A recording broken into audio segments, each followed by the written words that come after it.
It's that time of year. It's the Locked On NFL Mock Draft Special. Our hosts decide for all 32 teams who their next cornerstone player will be. Who will reach? Who will fall? Find out now.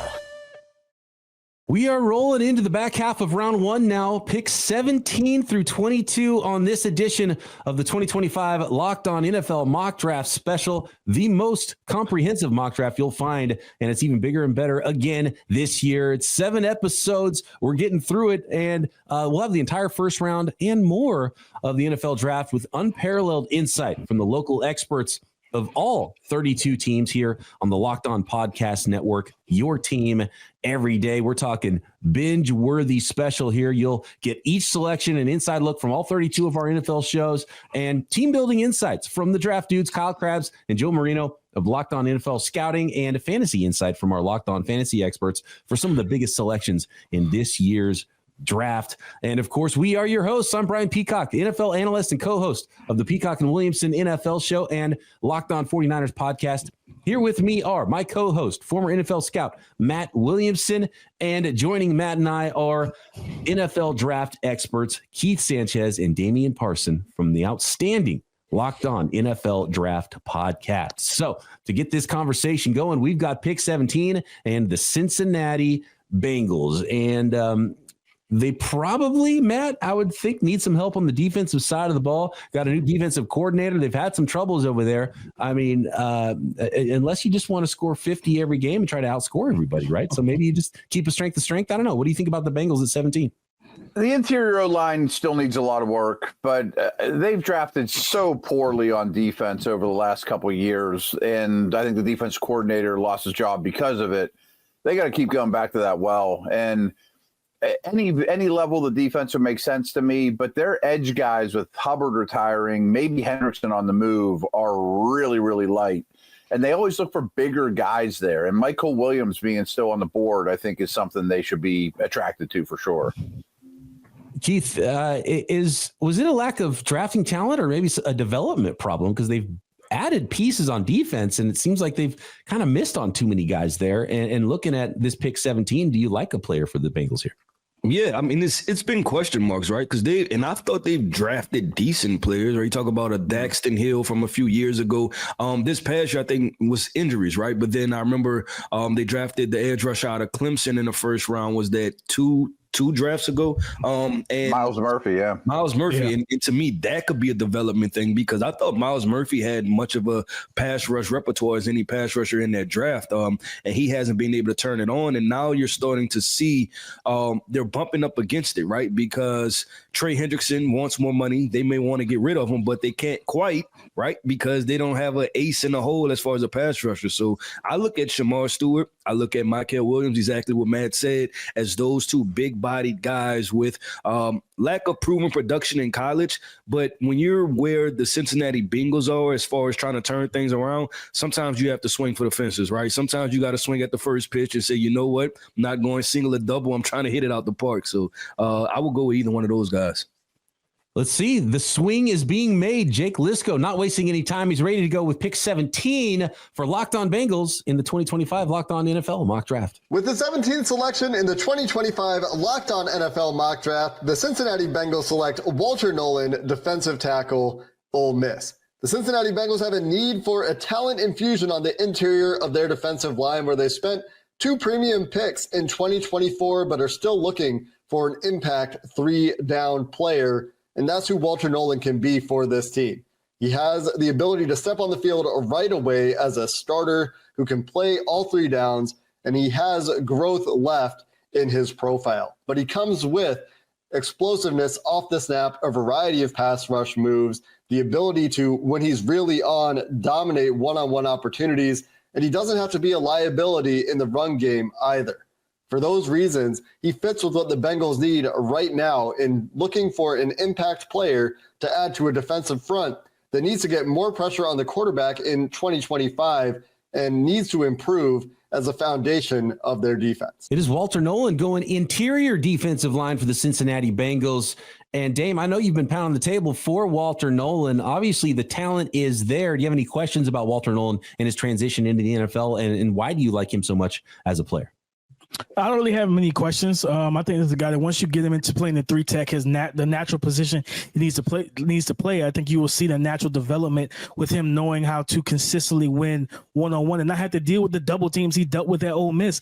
Like Jake said, first step quickness, explosiveness. We saw him at the Senior Bowl where you extrapolate him from that defense. You just let him get after it. In one-on-ones, he was nearly unblockable. And for a guy that's 6'4", 32 and some change on the arm, around 300 pounds, his ability to flip his hips and turn after cornering interior offensive linemen is special stuff. And the quickest path to the quarterback, to Lamar Jackson, to whoever is in Pittsburgh, and of course in Cleveland, the quickest way to that is through the interior offensive line. And Walter Nolen gives you that 3-down capability because he can also stop the run, use that arm length and that wingspan to lock guys out, peek and shed. This is a home run hit for me. I think some GMs got to love this area of the draft to be able to get a guy as talented as Walter Nolen still at this point. You guys mentioned Shamar Stewart and his ridiculous athletic ability. Michael Williams is a really projectable, prototype, big defensive end, and those types of players still available in the back half of the first round. This is sort of the strength of where we're starting to see the 2025 NFL draft. And you mentioned it, Damian, and we talked about it with Graham earlier in the first round, a really talented defensive line. Who is the guy that teams are double teaming? Well, it's Graham and it's Walter Nolen for Ole Miss too. Mm-hmm. And there are some reps where you see just his raw talent, and he's got as much of it as anybody in this class. Does he love it? Is he going to work to get every drop of talent out of him? Is probably the big question right now with Walter Nolen. But there's reps where he utilizes an offensive lineman to sack the quarterback because he just pushes him all the way back with his raw strength. It's pretty special stuff. So Walter Nolen going to the defensive line of the Cincinnati Bengals, which brings us to pick 18 now, and the Seattle Seahawks. Corbin Smith standing by with the Locked On Seahawks, who were on the clock at pick number 18. Keith, we'll go back to you on this one with the Seahawks. What do you like for the Seahawks? Where are they at right now? Do they need to complete some things on defense with a newer group, or do you look to the offensive side of the ball with a new quarterback in town? Yeah, this screams interior offensive line, right? Just because of, I believe, the Seahawks over the past few years, especially last year, they're towards the bottom in rushing. And you wouldn't expect that, especially for a team that has spent so much draft capital on running backs, right? You're talking about they were the team that drafted Kenneth Walker, right, when everybody was down on running backs. Then they went and got our guy from UCLA. I'm blanking on his name right now. Zach Charbonnet. Yeah, they went and drafted him. And I want to believe they even picked up another running back later in the draft, in that same exact draft. So they've spent a lot of capital on running backs, and you have to believe that they want to run the football. Also, you just paid Sam Darnold, right? Like, you were the team that said, we believe in you. You want him to be what he was in Minnesota, you better be able to protect him. So I go offensive line in some capacity. I'm a big believer in drafting offensive linemen, and then in training camp, figure out what's your best five, right? Move those guys around and figure out how do you put the best five on the field. So I go offensive line here if I'm the Seahawks. Dave, is there a player that stands out to you for the Seahawks at 18? Gray Zabel on the North Dakota State, and it's simply because of the positional flexibility. He had an outstanding Senior Bowl. This is a guy that played tackle, he plays guard, he could play center. And for them, the interior offensive line, that guard, center, guard trio, they need to upgrade at either one of those spots. And I think Gray Zabel, especially with his movement skills, laterally, he's quick, he's strong, he can anchor. And then he also closes the door for those interior defensive linemen trying to get into the face of the quarterback. And Keith talked about, you got to protect Sam. Sam looked really good in Minnesota when they protected him, when he was clean in the pocket to deliver the football. If you don't protect him, things can bottom out. So I think Gray Zabel or Tyler Booker, I think those are the top two guys for me when I think about guard here or interior offensive line here for the Seahawks. Matt, we're 2 for 2 on offensive line. You go in the same direction for the Seahawks at 18? Yeah, I think it's been a weakness for a while now. Now, I think it's noteworthy after trading Geno and DK Metcalf, they have a lot of day two capital that maybe a defensive-minded head coach could get his, jack of all trades, Hamilton-type safety and maybe do something like that and then really attack the offense, pass catchers and interior line in day one or day two. But I think the interior line is the biggest need for sure. Yeah, Eman Starks still on the board in this mock draft special. Let's find out what the pick is. Corbin Smith ready to go with Locked On Seahawks and pick number 18. With the 18th selection in the 2025 Locked On NFL mock draft, the Seattle Seahawks select Tyler Booker, guard, Alabama. Booker is a mountain of a man, 325 pounds, long arms, massive hands. He's a body mover, a mauler, a physical presence, the alpha dog up front. The Seahawks badly need a player that can give them that identity in the interior of their offensive line. Some may question Booker's athletic fit. He did not test very well at the combine in terms of agility, playing in a zone-heavy scheme for Clint Kubiak. But on film at Alabama, he's more than capable of creating horizontal and vertical displacement, both in gap and zone schemes. And he's one of the best pass protecting guards in this draft class. Mid-first round, this is great value for the Seahawks to hopefully add a Pro Bowl or All-Pro caliber guard to the middle of a maligned offensive line. Going with the big body Tyler Booker at guard for the Seattle Seahawks at pick number 18. And I think a big part of this too is Sam Darnold. The one knock on him, or the biggest knock on him, has been dealing with pressure. So keep that pocket clean, give him a nice little pocket to work with. And obviously, Tyler Booker didn't have the greatest workout, but if you watch him on tape, I don't think athleticism is a problem necessarily for him. And he's a high character guy. He's a building block type of a player. So I actually like the selection quite a bit of Tyler Booker. And I find it fascinating, Matt, that they kind of stayed in the same tier at quarterback, but have a very different quarterback situation now. And how that works out for the Seattle Seahawks is very interesting in that team build going forward. Yeah, and it wouldn't shock me if they took a day two flyer on Milroe or someone along those lines too, because you can get out of this Darnold contract pretty quickly. They got a wealth of picks, as I mentioned. And I do like the Booker pick. I disagree a little that he's clearly athletic enough to run this outside zone scheme, but he's a good football player. Athletic enough. I don't know what the GPS times, but they might be better. You probably shouldn't have run a 40. Just don't run 40s anymore, guys, because guys are getting hurt by him than helped by him, I think, more often than not at this point. Which is probably why the agents are like, oh, hey, your hammy looks a little tight today. Let's not do that. Let's not work out. Let's just let the tape speak for itself. Next up, we've got the Tampa Bay Buccaneers. They're looking to add to their squad in order to stay atop the NFC South. The Bucs pick next on the 2025 Locked On NFL Mock Draft Special. This episode of the Locked On NFL Mock Draft Special is brought to you by Gametime. There's nothing like the atmosphere of an NBA playoff game. Every bucket, every defensive stop, every moment feels huge. It's electric in the arena, and with Gametime, you can be part of it without the stress of last-minute ticket hunting, even when demand is sky high. Prices on the app actually go down as tip-off gets closer, and their last-minute deals can save you up to 60%. And I've used Gametime so many times for football games, baseball games, concerts, comedy shows, theater events. Fantastic last-minute deals. Save up to 60%, and the all-in pricing means no surprise fees at checkout, which is my favorite feature. What you pay is what you get. So take the guesswork out of buying tickets with Gametime. Download the Gametime app, create an account, and use code LOCKEDONNFL for $20 off your first purchase. Terms apply. Again, create an account and redeem code LOCKEDONNFL for $20 off. Download Gametime today. Last minute tickets, lowest price guaranteed.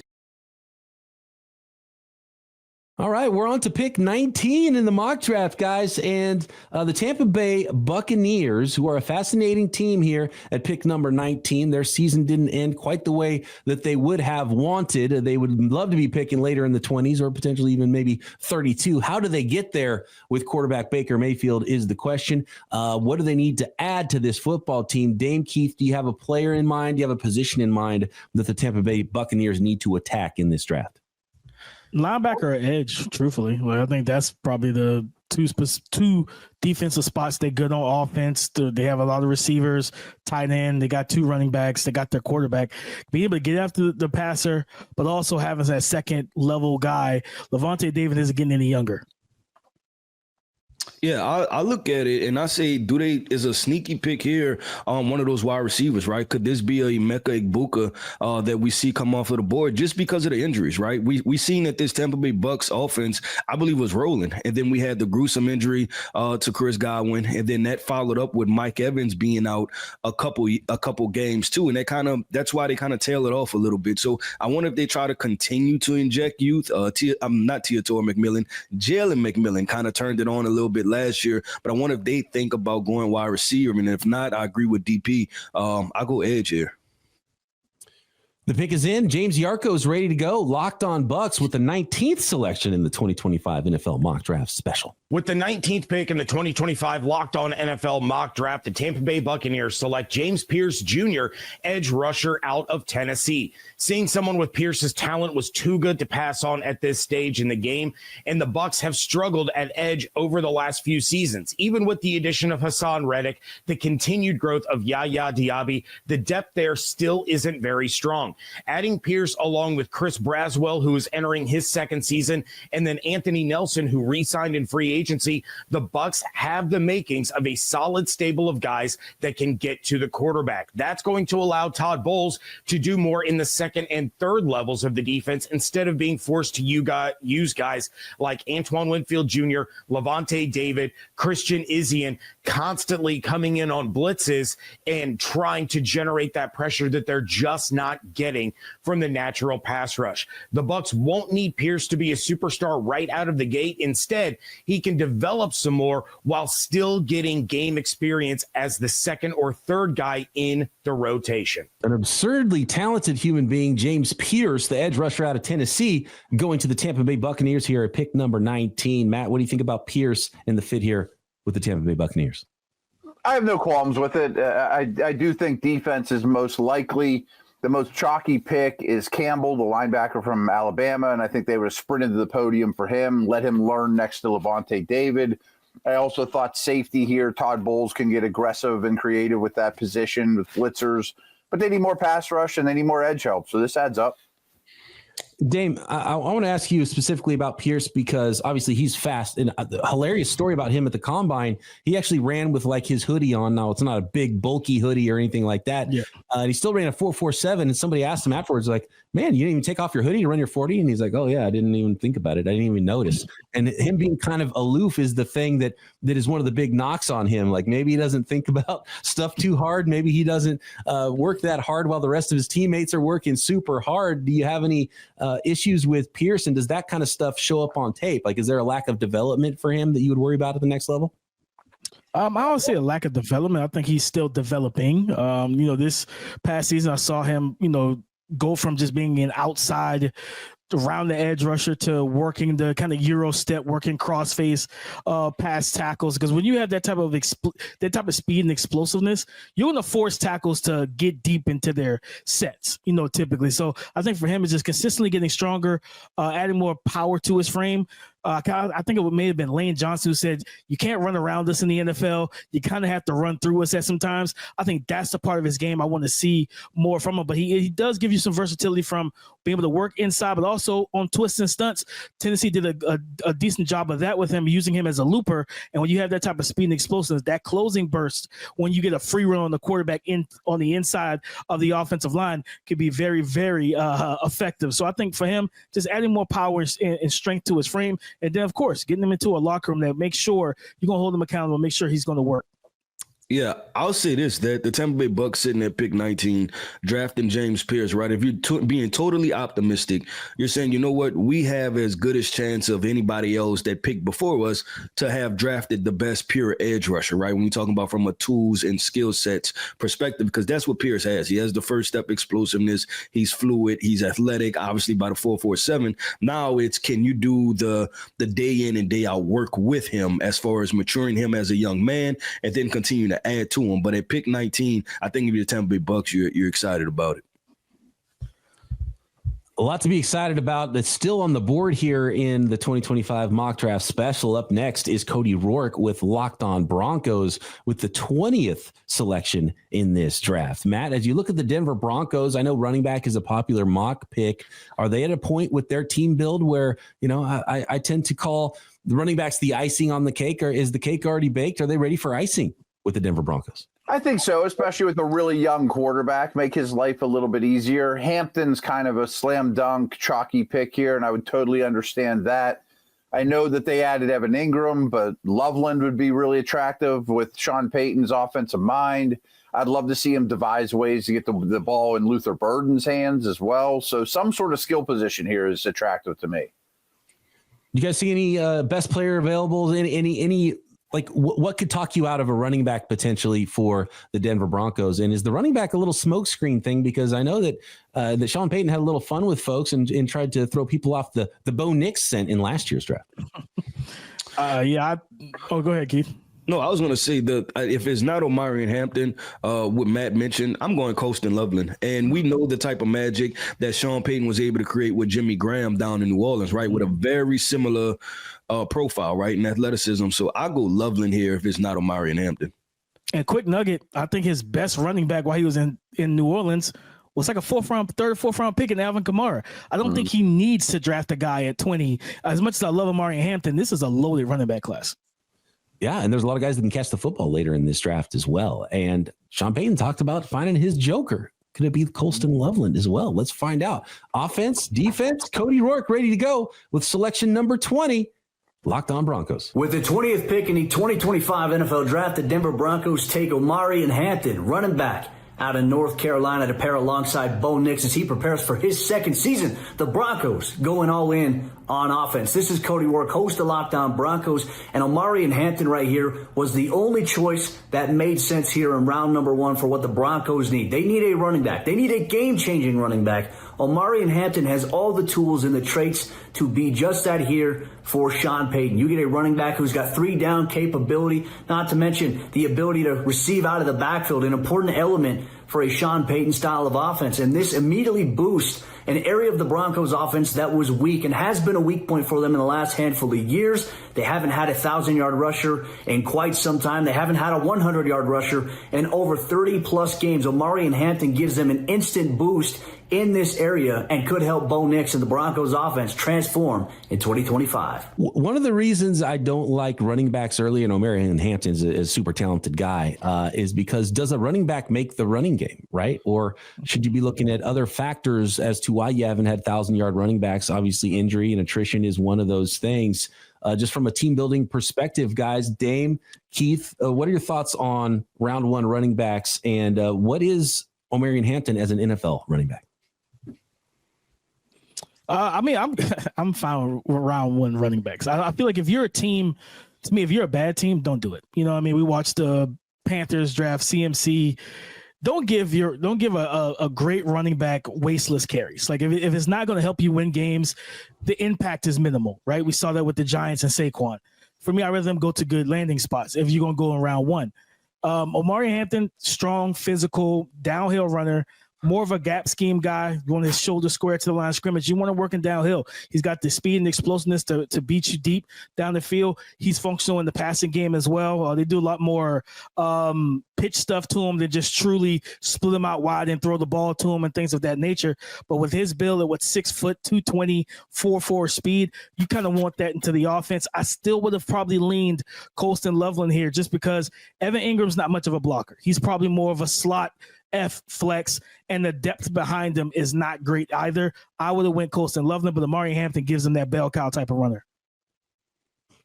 Keith, I know there's prototype size for Omarion Hampton, 220-pound back, but the way he runs, it's like a car wreck every single time. That kind of worries me about, how long he's going to last, but he's a fun player to watch.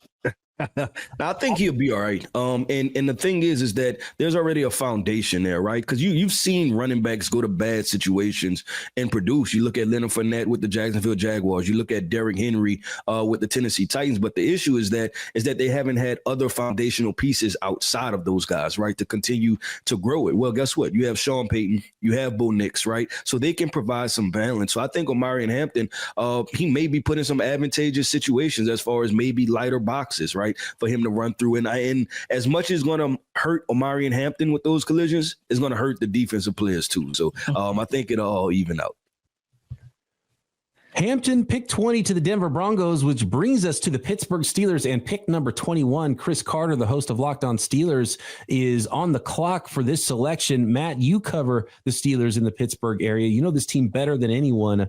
What's the conversation around the Steelers at 21? What direction are you looking to go here? Well, everyone's going to tie them to a quarterback, and I understand that, but I really think that's going to be next year's project. I think they'll be very aggressive in the first round next year, move up, trade future picks. They got a bunch of comp picks sitting in the back burner for next year. And this year, I've said it 8 million times on 1,000 different Pittsburgh airwaves, I would be shocked if it's not D-line. I mean, I really think that Grant, Harmon, or Nolen will be the pick, and one of them will be there. And to me, it's the biggest hole on the roster, quarterback aside. I think they'll roll with Rudolph and Rodgers or something like that for this year. And they want Cam Hayward to groom the next to Cam Hayward. So I really think defensive tackle is the pick, and they don't want to wait till the third round without a second-round pick to do it. Matt, quick follow-up here with the Steelers and quarterback. Does the Kenny Pickett miss kind of scare the Steelers off from taking another shot at quarterback in the 20s? Sort of. I think that the mistake wasn't necessarily taking Pickett as much as it was aiming too low. And to me, that's my issue with Dart and Sanders, that if you're going to compete with Lamar and Burrow in the division and Allen and Mahomes in the conference, when you consistently get to the playoffs and get killed by those guys in the first round, that you need to find someone with a little bit more superhero genes. Like, I would rather take a chance on Milroe a smidge later and hope he hits, or more likely next year's first, than settle for what I think is a Geno Smith, Kirk Cousins prospect in Dart or Sanders. You mentioned some of the names. Dame, Keith, who's the biggest, baddest defensive lineman left on the board here at 21? I mentioned it for the Miami Dolphins, right? And I'm going to say it again, Kenneth Grant. I like Kenneth Grant a lot. Like, I think he's somewhat overlooked in his class. I think he's closer to me to being inside of that top 15, the top 10 prospects in this draft. And so you sit there, and if the Steelers do decide to take a Grant, right, you sit there and you reflect and you're like, okay, this is why the Steelers are the Steelers. And then that's why the Dolphins are the Dolphins, right? Just from drafting, sitting there. And it's not just the Steelers, it's the Ravens, right? Those teams consistently, they just sit in their spot, and then they take good football players and add them to the team. So that's why I look at it from that perspective. Keith, I'll say this. Johnny Barron can rush the passer a little bit, but can Kenneth Grant cover the slot? Maybe if it's Xavier Restrepo, right? If it's Xavier It's true. Restrepo just taking strays here for no reason. Let's find out. The pick is in. Chris Carter ready to go. Locked On Steelers with pick 21. With the 21st selection in the 2025 Locked On NFL Mock Draft, the Pittsburgh Steelers select Kenneth Grant, defensive tackle out of Michigan. Kenneth Grant, one of our top defensive tackle prospects in this class. In fact, second to only his former teammate, Mason Graham of the Michigan Wolverines. Now, where Kenneth Grant fits in with the Pittsburgh Steelers, the Steelers have a dire need to replenish its defensive line. Whereas Cam Hayward's still an all-pro level player, he's in his mid to late 30s, and he's only getting older, and you don't know how much more time you have left with him. Keanu Benton has been a good player, but with Larry Ogunjobi gone and him not playing at a high level last year, the Steelers' defensive line got exposed, especially up the middle. And from there, other problems started to take root in the Steelers' defense. That's why I think the Steelers are particularly going first-round defensive tackle. If Kenneth Grant's not there, they might look at Derek Harmon out of Oregon. They might be willing to trade back. But if Kenneth Grant is there, I think the Steelers run to the podium. They love his athleticism. They love his size. They love his effort. He can run down guys in space. He can take on double teams like a champ, and he would be a big addition to the Steelers defensive line. So it is Kenneth Grant, the big old defensive tackle out of Michigan. And Dame, what's the scouting report on Kenneth Grant? How good is he now, and how good can he be? Because, man, he is huge and athletic. Yeah, athleticism is probably when you're 6'3", 340, and you can run running back down 15 yards down the field on the sideline. That's kind of a freaky situation to watch unfold on tape. I think with him is just you're going to get a guy that has a quick swim move when he's left one-on-one. He knows how to, because he is big, he knows that offensive linemen love to kind of lean into him, put their weight onto him, and he knows how to push, pull, and use their gravity against him. My concern is going to be, I think Chris talked about the double teams. He wasn't the guy that got double teamed. The opposing offensive lines went to the smaller guy and said, listen, we can't let him take over this game, and we'll leave the 340 guy one-on-one. If he's drafted to be a true nose tackle, I'm going to be interested to see how he handles being game planned for with the center guard tandem blocks game in and game out, because you know you're going to have to deal with that playing nose. Yeah, I'll say this. I think Hayward, right? I think Hayward, and Matt, you can attest to this, right? He's a locker room guy. I don't think he's going to let anybody walk in that room and be soft, right? Like that part is not happening. And then secondly, just with the Graham and Grant situation, I think that people are trying to, it's one or the other, right? Like it's you either like Graham or you like Grant. Well, why can't they both be good, right? Like I was at LSU and Justin Jefferson and Jamar Chase, and everybody was like, well, which one is better? Both of them are great, right? That's the answer. So I just like both guys. I think both are talented. I mean, like when the Steelers drafted Herbig out of Wisconsin, he followed TJ Watt around at training camp like a puppy. Grant, just go do what Cam's doing. You'll be fine, you know? All right, next up, we're going to finish up this episode with pick number 22, and the Los Angeles Chargers trying to keep up in the AFC West after an 11-win season in Jim Harbaugh's first year. Let's find out how they help themselves in the 2025 Locked On NFL Mock Draft Special next. This episode of the Locked On NFL Mock Draft Special is brought to you by LinkedIn Jobs. As a small business owner, your work doesn't end when the clock hits 5. Your business is always on your mind, which means when it's time to hire, you need a partner that works just as hard as you do. That's where LinkedIn Jobs comes in. When you clock out, LinkedIn clocks in. LinkedIn makes it easy to post your job for free, share it with your network, and get qualified candidates all in one place. If it was just that easy for NFL teams to find the exact right candidate for all the positions they're trying to fill. And when you post your job, LinkedIn's new features can help write job descriptions, quickly get your job in front of the right people with deep candidate insights. And here's a pro tip: add the hiring frame, the hashtag hiring frame to your profile picture to double your reach to qualified candidates. No wonder 72% of small businesses say LinkedIn helps them find high quality hires. So post your job for free at linkedin.com/lockedonnfl. That's linkedin.com/lockedonnfl to post your job for free. Terms and conditions apply. We're on to pick 2022 in the 2025 NFL mock draft. And a popular pick here is another Michigan man for Jim Harbaugh to the Los Angeles Chargers at 22. Tight end Colston Loveland, still available, still on the board as we await the selection here for Daniel Wade, who's going to make the pick for Locked On Chargers. And I know we talked about Colston Loveland already a few times. Dame, let's go to the scouting report on him first. And if it is indeed Loveland here, and I know you believe he is a first-round player, is he because I know he played for Harbaugh, so it's weird for me to say maybe he's not a fit for Harbaugh, but you know, Harbaugh showed us last year that he wants a big man before he wants a fast man on that football team, right? And he went offensive line over wide receiver. Could he shock the world here and skip on his Michigan product and go with, say, a defensive lineman or a bigger player rather than maybe a tight end whose best asset isn't blocking? I mean, they do have a need a defensive tackle, so you could potentially see Derek Harmon here. And with Jim Harbaugh. He is always a wild card, so you never know what could happen with him at the reins. But I do think that he looks at that situation of, I need a tight end. I need another playmaker for my quarterback. It was Ladd McConkey, and that was it against Houston in the playoffs. They need to get another guy. Quentin Johnson is coming along, but he's still dealing with the drops. They don't have a tight end, and I think to play in this offense, not just for Harbaugh, but remember, Greg Roman's the OC. You got to block in the run game too. And Colston Loveland playing at Michigan, they threw the ball probably 15 times a game with J.J. McCarthy. He knows how to run block. He knows what it takes to play in the offense that is led by Jim Harbaugh.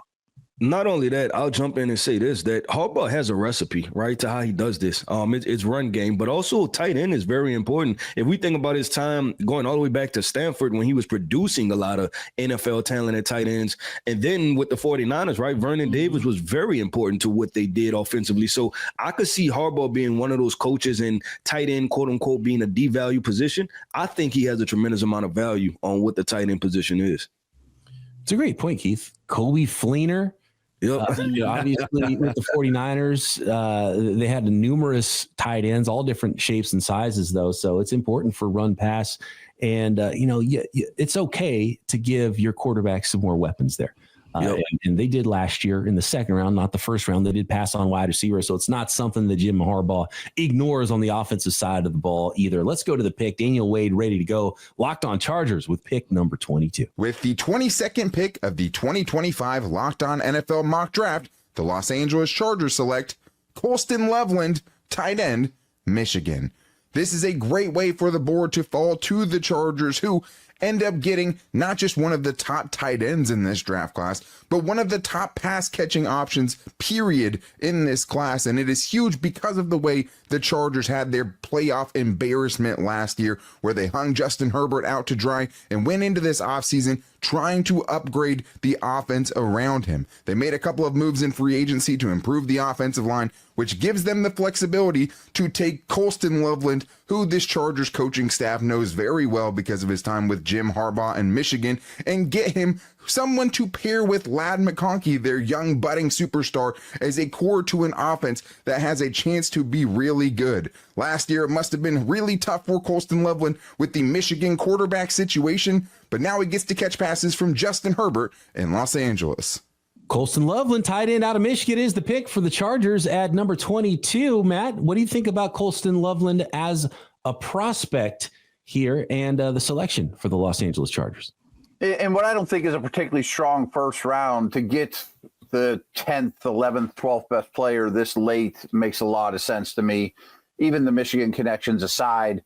BP, though, your latest mock, you had Harmon going there, and it's kind of had my wheels turning too. Just is Harbaugh done with big people or D-line help in particular? But this one's a little too good to be true too, and super chalky. So you just accept the gift and take D-line later or whatever, you know. Look, I'm familiar with Jim Harbaugh's game and his brand, and he's an interesting dude. But you can never count out a big man in the physicality. And I know he's a quarterback, but he likes big guys. And so, yeah, I did have him passing on Loveland and going with Derek Harmon in my latest mock draft.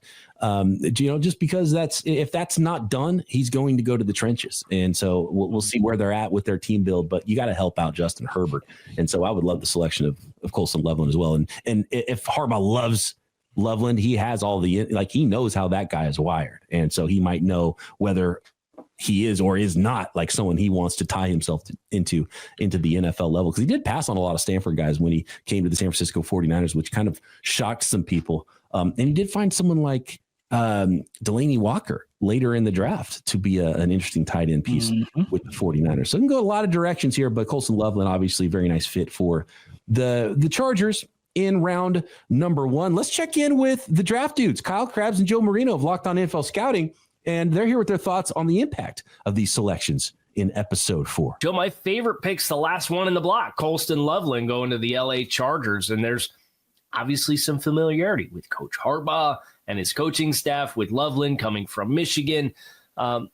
This is a Chargers team that has spent some free agent dollars and tried to continue to get more physical and build out the complementary elements of their offense with Najee Harris at running back. And they signed Mekhi Becton at offensive guard. And they bring back a big body wide receiver, Mike Williams, but none of that really stops me from adding Colston Loveland with this pick to be a long-term fit that you're very familiar with, to kind of blur the lines between 11 and 12 personnel. And it allows you to play heavy, but it allows you to get heavy personnel on the field.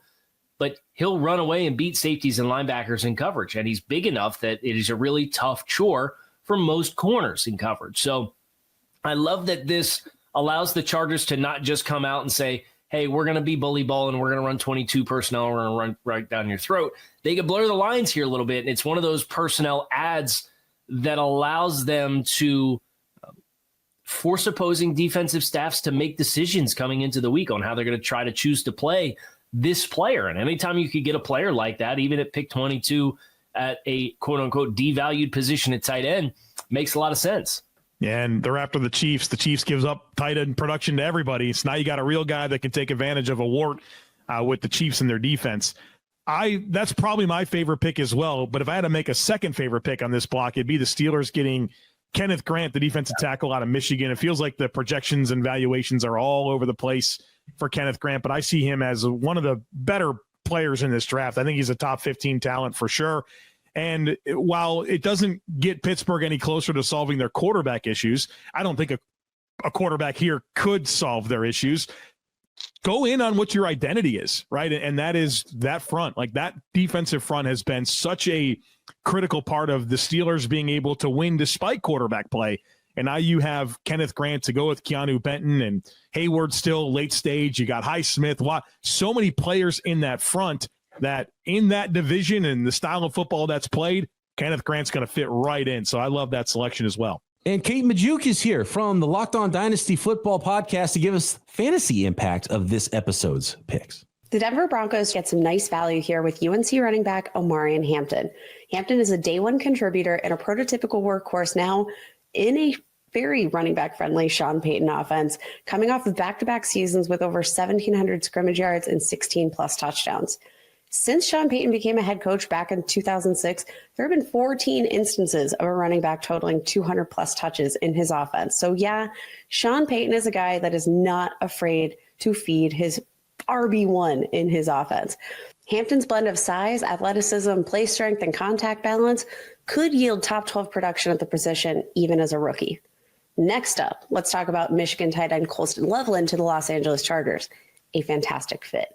I promise you will not want to let all the hype for Tylan Ward distract you from Loveland's massive upside for fantasy.